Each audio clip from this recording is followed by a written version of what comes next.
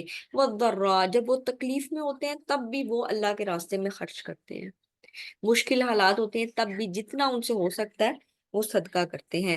والکاظمین الغیظ، اور وہ غصے کو پی جانے والے ہیں، غصے کو پی جانے والے ہیں۔ غصے کو پی جانا یعنی جب آپ کسی چیز کو کرنے پر قادر ہوتے ہیں، اس کے باوجود آپ وہ کام نہیں کرتے۔ تو یہاں پر آپ ایک کام کر سکتے ہیں، آپ کو غصہ آ رہا ہے لیکن آپ کیا کرتے ہیں کہ آپ اس غصے کو پی جاتے ہیں، حالانکہ آپ بدلہ لینے پر پوری طرح قادر تھے۔ تو یہاں پر اس طرح توجہ کرائی گئی ہے۔ اس کے بارے میں نا ایک واقعہ بھی آتا ہے، ان کا نام تھا امام زین العابدین، ٹھیک ہے، حضرت امام حسین رضی اللہ عنہ کی اولاد میں سے ہیں امام زین العابدین۔ ان کا ایک واقعہ ہے کہ ان کی ایک باندی تھی جو ان کو وضو کرا رہی تھی۔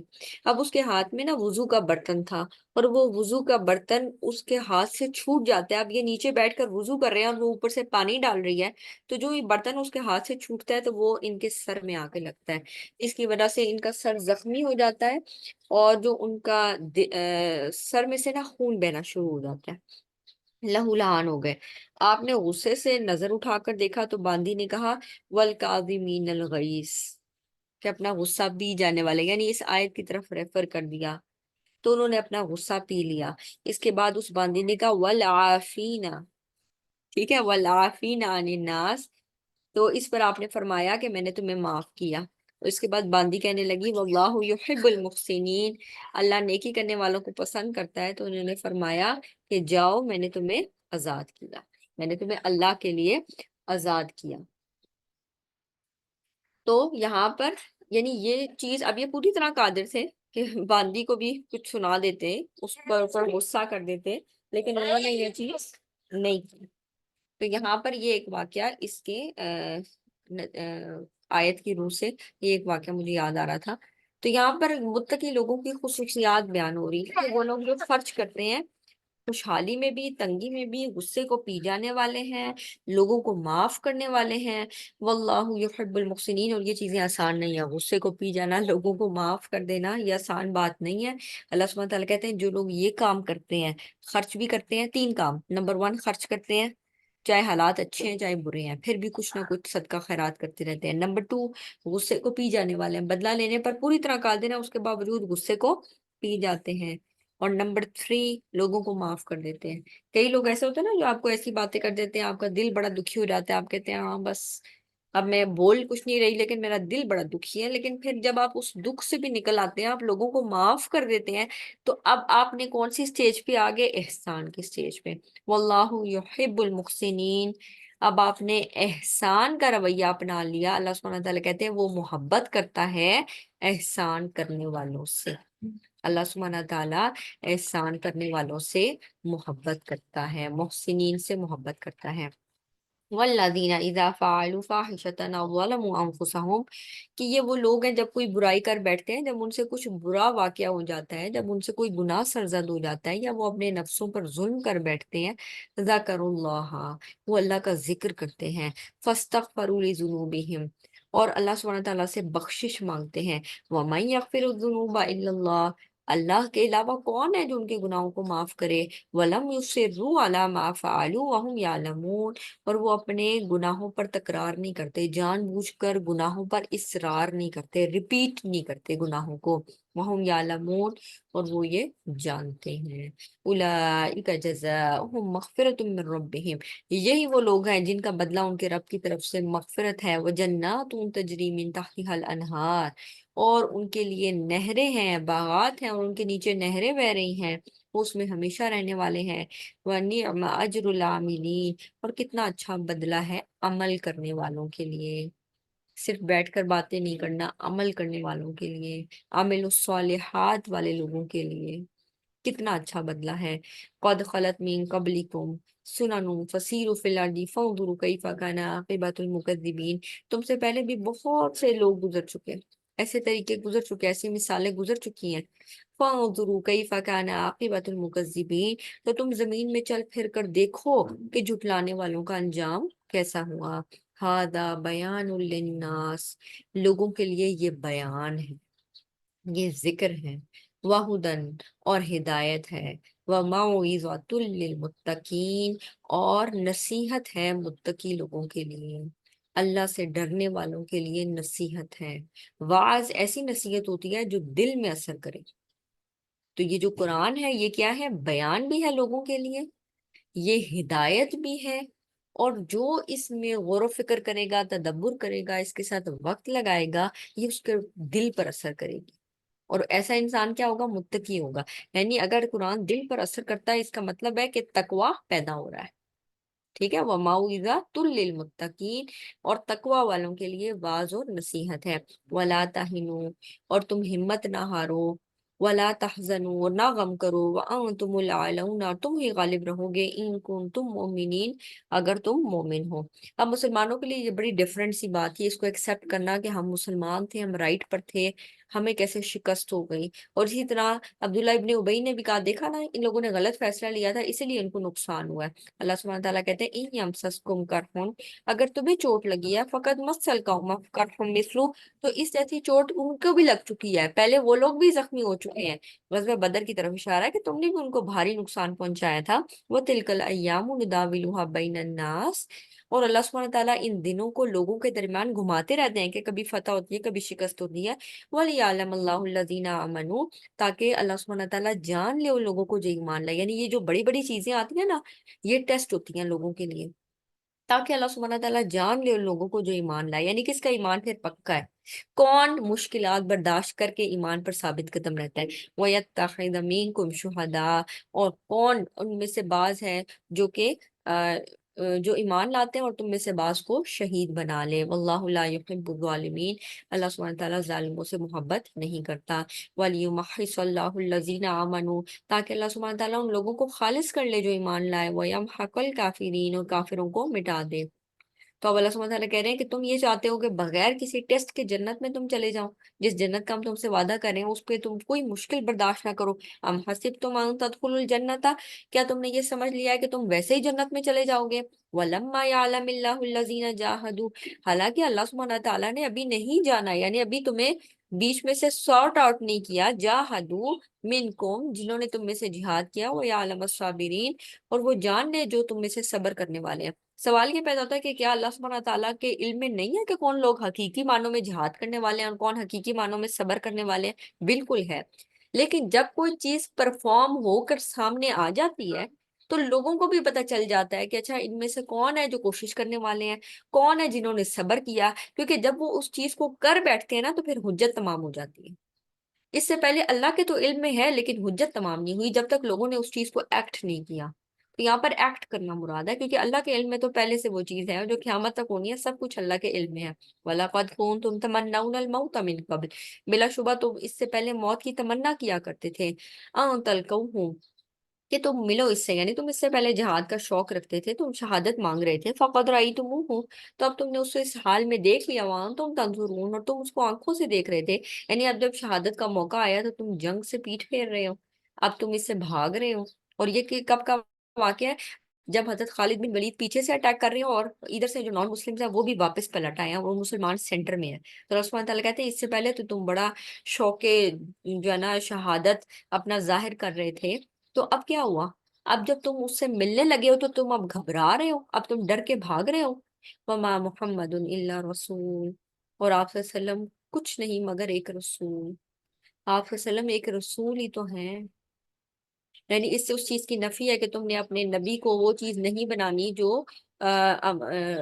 انہوں نے جو عیسیٰ علیہ السلام کے پیروکار ہیں، نصارہ ہیں، انہوں نے بنا لی، کہ انہوں نے ان کو پیغمبر بنا لیا، یہ کام نہ کرنا۔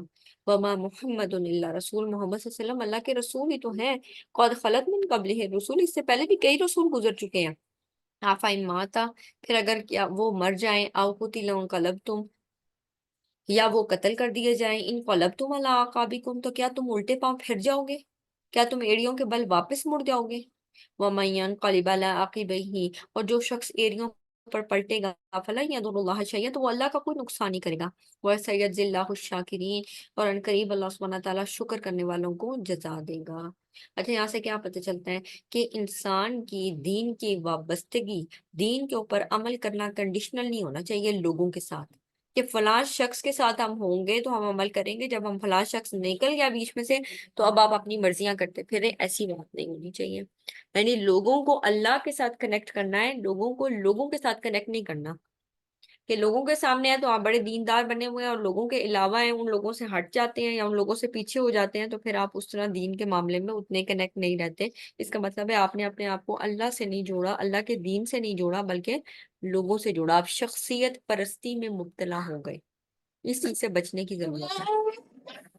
وما كان لنفس ان تموت، اور کسی جان کے لیے یہ ممکن نہیں کہ وہ اللہ کے حکم کے بغیر باذن اللہ ہی مر جائے، کتابا مؤجلہ، یعنی ہر شخص کا مقررہ وقت لکھا ہوا ہے، کسی کے لیے یہ جائز نہیں ہے کہ وہ مر جائے۔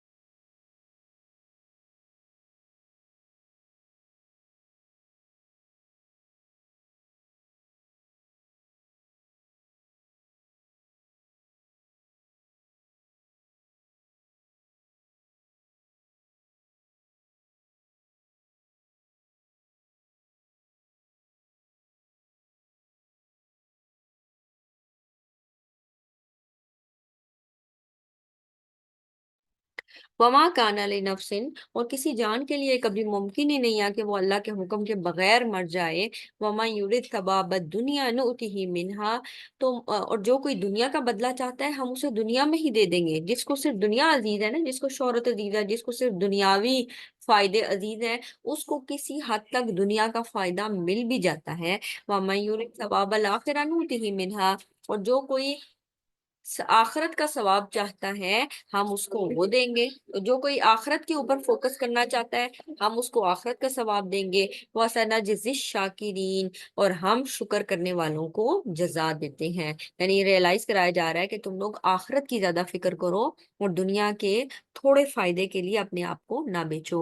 وَكَأَيٍّ مِّن نَبِيٍّ قَاتَلَ مَعَهُ، اور کتنے ہی نبی تھے جن کے ساتھ مل کر بہت سارے رب والوں نے کیا کیا، ربیون کثیر، بہت سارے رب والوں نے جنگ کی۔ فما وهنوا لما اصابهم في سبيل اللہ، تو اس کے لیے انہوں نے ہمت نہیں ہاری اس پر جو ان کو اللہ کے راستے میں تکلیف پہنچی۔ تو اللہ کے راستے میں جب بھی آپ کوئی کام کرتے ہیں تو ایسا نہیں ہوتا کہ وہ بہت آسان ہوتا ہے، اس میں لازمی ٹیسٹ آئیں گے، تکالیف آتی ہیں۔ اللہ سبحانہ وتعالیٰ کہتے ہیں جو رب والے ہوتے ہیں نا وہ ان تکالیف سے گھبراتے نہیں ہیں۔ وما ضعفو، نہ وہ کمزور پڑے، ومستکانو، اور نہ انہوں نے عاجزی دکھائی۔ ٹھیک ہے، نہ وہ کمزور پڑے اور نہ انہوں نے عاجزی دکھائی۔